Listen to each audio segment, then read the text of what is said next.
Oke, masih kembali bersama kami dalam Ruang Psikologi tentang masalah rumah tangga dan karir Anda.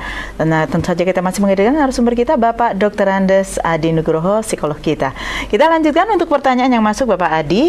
Assalamualaikum warahmatullahi wabarakatuh. Waalaikumsalam warahmatullahi wabarakatuh. Bagaimana refleksi syukur kita ketika Allah memberi ujian sakit? Ketika kita sudah berusaha berobat dan berdoa, tetapi belum diberikan kesembuhan. Mbak Trias di Sragen. Iya, dalam situasi seperti itu memang yang terberat adalah latihan untuk tetap bersyukur.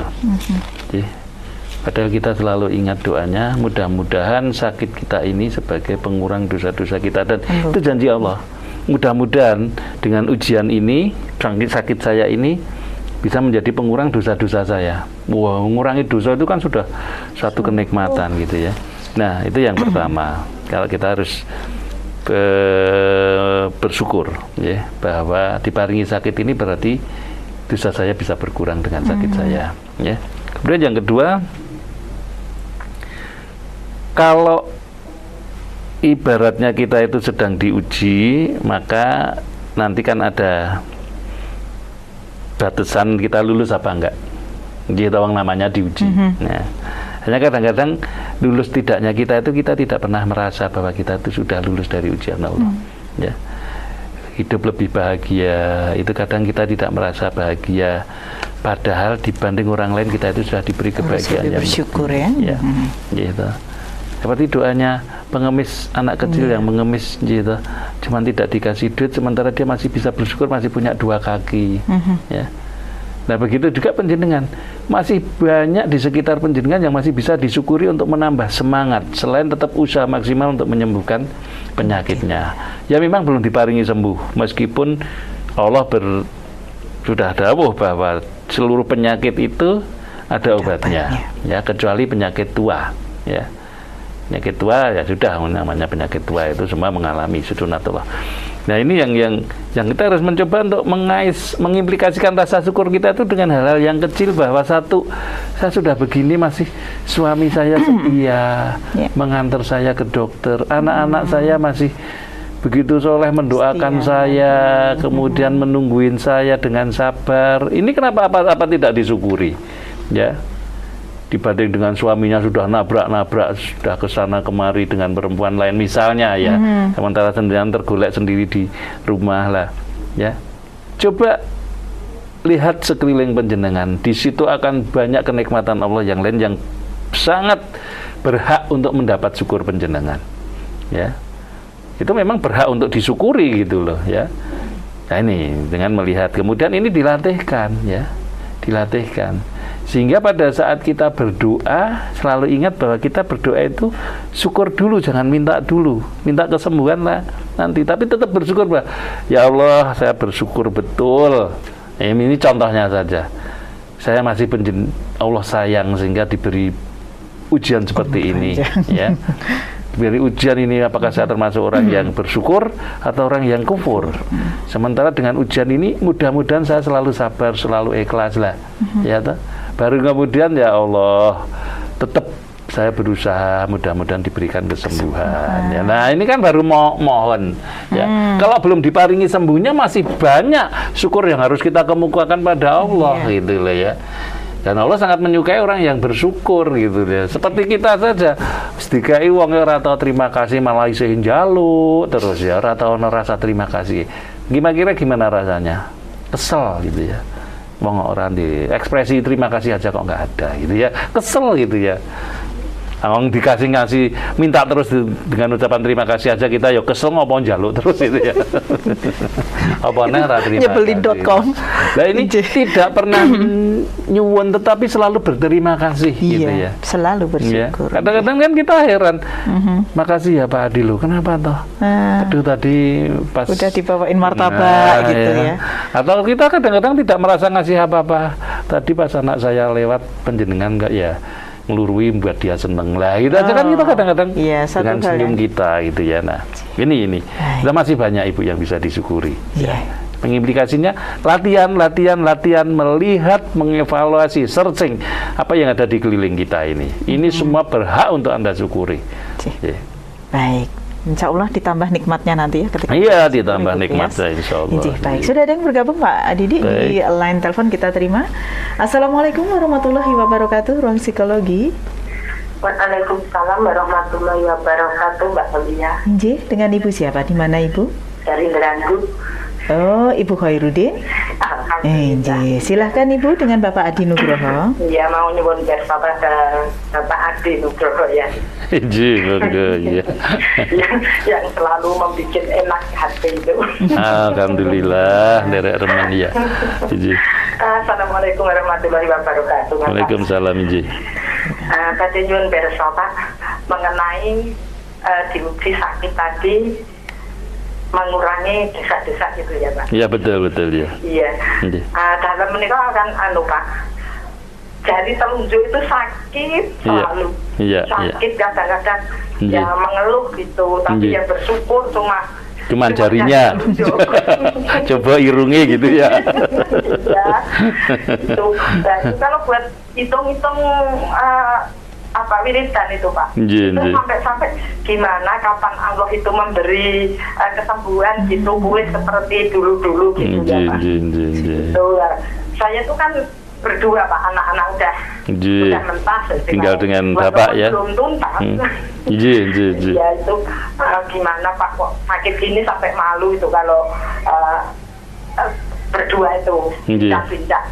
Iya. Itulah Bapak faktor usia gitu. Iya. Nah terus Bapak itu kan dengkulnya itu loh Pak, Iya. buat sujud itu kan sakit juga. Iya. Ya Iya. ngeluh gitu. Betul. Ya saya ganti yang itu faktor usia Pak. Ya gitu. Iya, betul ya. Disyukuri aja. Itu yang satu ya Pak. Iya. Ini yang kedua masalah itu tadi dari Ibu Atun yang dari Ngerandu gitu. Iya. Itu masalah suaminya tahlilan gitu ya. Iya. Nah itu kalau di tempat saya itu ada ibu-ibu, pengajian ibu-ibu ya adanya yasinan tahlilan. Dulunya tidak, tapi ada 10 tahun ini kok begitu itu ya. Yang ngasuh itu ya suka tahlilan itu. Iya. Nah Bapak kadang-kadang ya wis rasa mangkat baik. Iya. Nah usaha saya kalau saya itu sudah tiap minggu pagi itu berangkat berdua ke Solo itu. Dan saya itu pengen mangkatnya Pak. Saya itu bukan senengnya tahlilan sama yasinan, tapi saya mau mengubah gitu sedikit dari sedikit gitu. Nah itu saya kan beli itu Pak. Brosur-brosurnya. Iya, brosur atau buku-buku doa. Saya ajarkan doa dikit-dikit gitu. Itulah itu namanya gimana Pak? Itu suami atau gimana itu Pak? Minta tolong ada Bapak itu sarannya. Saya teruskan apa saya ya harus berhenti nurutin suami, tapi ya teman-temannya Bapak itu udah biarin Bude berangkat terus gitu untuk mengubah gitu. Dan itu aja Pak. Terima kasih Ibu. Saran dari Bapak. Insyaallah Ibu. Assalamualaikum warahmatullahi wabarakatuh. Alhamdulillah dan subhanallah bahwa romantisme kehidupan pencedengan dengan semuanya memang berhak disyukuri dan pendidikan sudah terlatih menjadi orang yang punya karakter bersyukur ya misalnya. Jadi dengan humor ke bapak itu sudah betul, itu mengendorkan urat saraf. Mengendorkan urat sarafnya maksudnya untuk secara tidak sengaja itu membuat kita berlatih untuk selalu ikhlas dan bersyukur. Ya seperti tadi alhamdulillah waktu cuma jari telunjuk coba irung coba ya toh. Lagi misalnya kemudian saya harus berzikir kan tidak mesti harus pakai jari kaki juga boleh. Jadi, Bapak misalnya pada saat sholat kalau dipakai untuk sujud kena lantai ini ya ditempel bantal pas dengkulnya. Kayak saya ini juga dengkul saya bermasalah kalau pada saat sujud mesti karena ada benjolan begitu Bunda, itu sakit sekali kalau itu saya pakai bantal ya. Kalau ini saya pakai bantal yang memang bantal khusus untuk lutut saya gitu ya. Memang tidak mengurangi rasa nyeri. Itu namanya satu usaha ya. Ini sudah saya rasa nggak ada masalah, sudah dijalankan dengan betul semuanya. Ya, dan ya tetap berdoa dan tetap berusaha meskipun tua toh tetap harus kalau yang namanya sakit itu yang namanya jari telunjuk carikan obatnya lah, tetap berusaha. Insya Bapak Allah. juga, ya, apakah karena kolesterolnya tinggi, apakah pola makan yang dirubah dan sebagainya dan sebagainya. Insya Allah itu juga sudah dijalani, ya tinggal bersabar sekarang ini. Dan mudah-mudahan ini semua ini jadi pengurang dosa-dosa tadi itu betul sekali. Gitu, ya. Oke, jadi masalah geretai Bapak itu ya betul. Geretai Bapak itu ya jangan putus asa, jangan menyerah. Ini kan jihadnya panjenengan untuk mengingatkan orang yang paling panjenengan sayangi, menyelamatkan untuk orang yang panjenengan sayangi tidak semakin terlanjur ke sana gitu ya. Dan dia tetap misalnya akad pagi, kemudian mau bojur, kemudian nyetel CD berdua. Nek panjenengan ora kersa mirengke ya wis are aku tak ngrungokke dhewe. Ya ning tetep nanti kan lama-lama kan janjane apa to janjane gitu ya. Hanya memang kalau sudah kalau hidayah itu yang punya cuma Allah soalnya ya. Iya. Apa kira-kira bisa nggak berubah? Kalau kita bicara tentang probabilitas, kemungkinan semua orang punya kans untuk berubah. Hanya yang punya tergantung kehendak ya. Allah, yang punya iroda. hak merubah itu Allah gitu ya. Kita hanya panjenengan hanya bersifat berusaha nyodorkan kebenaran-kebenaran titik. Itu pun sudah pahalanya seakan-akan hasilnya dia sudah berubah gitu. Nabi pun hanya bersifat syiar, nggak bisa memaksakan toh. Gitu. Hanya iki lho sing bener kowe arep meyakini atau mengkafiri, mengkufuri terserah gitu ya. Ngaten Ibu, nderek doa mudah-mudahan penyakitnya tetap segera sembuh ya. Amin. Oke. Baik, pertanyaan berikutnya dari Ibu Lia di Klaten. Iya, Bapak. Suami saya kan cenderung kaku, tidak romantis. Memang usia kita terpaut jauh. Tetapi saya ingin dia itu romantis. Kadang-kadang mengucapkan kata-kata manis atau apalah. Tetapi malah suami saya bilang, wong teman-temanku nggak segitunya kok, biasa-biasa saja. Gitu Pak. Saya harus gimana supaya suami berubah? Kasih tahu satu hadis untuk sang suami ya, bahwa menikahi gadis itu lebih menyenangkan dibanding menikahi janda. Ini tidak terus mendiskreditkan janda ya, bukan, karena dengan usia yang terpaut jauh, maka Anda bisa menikmati sendaguro dengan mereka, bisa menikmati gojek dengan mereka. Tidak berarti yang sama-sama seusia terus iso gojek, masih banyak. Cuman ini ada memang satu norma dari satu norma seperti panjenengan lebih muda, isih pengen guyon, isih pengen santai, sementara suami sudah masuk suasana yang serius, suasana ya gitu. Terus panjenengan pengen rada romantis sithik, nglendot terus ngopo to didolokke isin. Padahal kalau sama-sama mudanya wah isih foto-foto bisa balance ya. Sing gendong-gendongan turut ya, ora turut dalan gendongan ya kebak soder. Ya maksudnya ya di dalam rumah itu. Lihat anak-anak enggak masalah, masih diminta gendong suami, enggak masalah gitu ya. Nah, lah gimana kok kanca-kancaku ya ora ngono. Engko sik to, kancamu kan bojone ya dudu aku kan mestinya. Jadi balance begitu. Lho kok sik kancamu bojone ya bojone kono. Ya bojomu kan aku pengen ngene mbok ya gitu lho.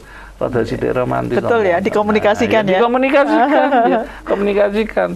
Karena aku bojone kurang jenengan, aku ya orang ngene iki ya misalnya ya loh. Berarti ini harus ditelateni ya Bu Lia, harus sudah disampaikan terus dan diekspresikan terus, diajak sendaguro terus, itu boleh gitu loh. Ya toh. Nabi aja berharap nikahi gadis-gadis muda supaya kamu bisa merasakan sendaguronya gitu loh. Podo-podo. Wah, ini nanti ayat ini dipakai banyak ini, Mas. Nikahilah para gadis. Ini hadis gitu ya. Dan memang bener wong yang remaja kan masih seneng gojek, masih semangat guyon, romantis gitu. Nah, sing tua-tua wis salah ngleker gitu ya misalnya. Wirid terus. Tetap dikomunikasikan tetap ya. Memang tidak selalu di instansi usia yang panjang itu berdampak terus konflik karena si jenis seneng gojek, si jenis ora. Ada yang sudah tua pun masih romantis, masih gojek. Tipe-tipe suaminya. Dan dilalah dapat tipe yang linear, yang pakai kacamata kuda gitu ya, lurus terus jalannya ya. Baik, itu untuk kuliah ya. Ikhtiar terus dikomunikasikan ini. Baik, ini ada seorang pemuda Bapak Adi, usia 29 tahun, belum menikah dan pendiam. Mau menikah, takut nanti istri kecewa. Kadang saya menangis dengan keadaan saya. Terasa berat menghadapi ujian hidup ini. Solusinya bagaimana Bapak, hamba Allah di Karanganyar? Solusinya adalah rubah diri Anda ya. Ketakutan mengecewakan, Anda tidak berpikir Wah, membahagiakan. Nah, beruntung kau dapat aku, seorang laki-laki yang ya harus begitu. Wala garap nikah wis wah engko gak kecewa jeng, wis ra sida-sida terus nggih. Wis rasa kawin gitu ya. Ini sudah rendah diri yang sangat meracuni. Ya. Negatif ini berarti dampaknya. Kepribadian penjenengan. Ya, ini harus dirubah. Tidak ada orang lain yang mampu berubah kecuali Anda. Ya, optimis ditingkatkan, ya toh. Kenapa kok Anda tidak bersyukur? Diparingi nafas, masih bernyawa, hidup, ya toh normal, ya toh, tidak cacat, ya toh punya pekerjaan, terus belum mencoba sudah merasa mengecewakan seseorang. Maka tidak ada alternatif lain kecuali ditabrak itu ketakutan, kemudian secepatnya menikah. Jangan tergesa-gesa menikah, tapi segerakanlah menikah. Lah, bedanya itu beda. Apa? Bedanya ini? Ya, beda. Kalau segerakan menikah itu di mana sudah siap semuanya, disegerakan itu ojo mbok delay lagi, ojo mbok undur-undur lagi. Ya, Ning nek jangan tergesa-gesa itu perbuatan setan. Urung apa-apa wis ndang pengen nikah lah, akibatnya nanti pokoknya wedok lah. Pokoknya nikah, pokoknya wedok ya. Kasihan banget dah hopeless. Berarti konfliknya akan tinggi. Jadi beda.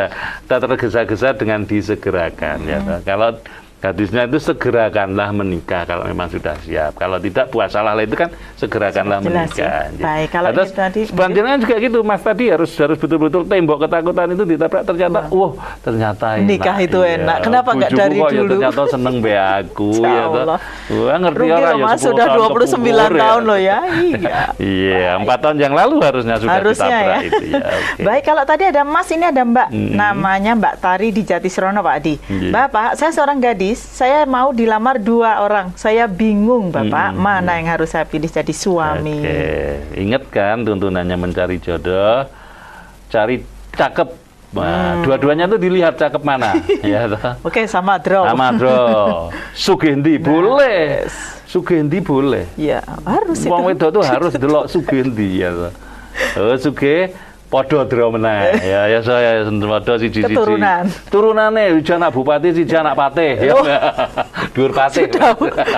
Sudah punah tapi yang patih ya. Bupati Surabaya Minak Jingga sing siji patih Sengkuni.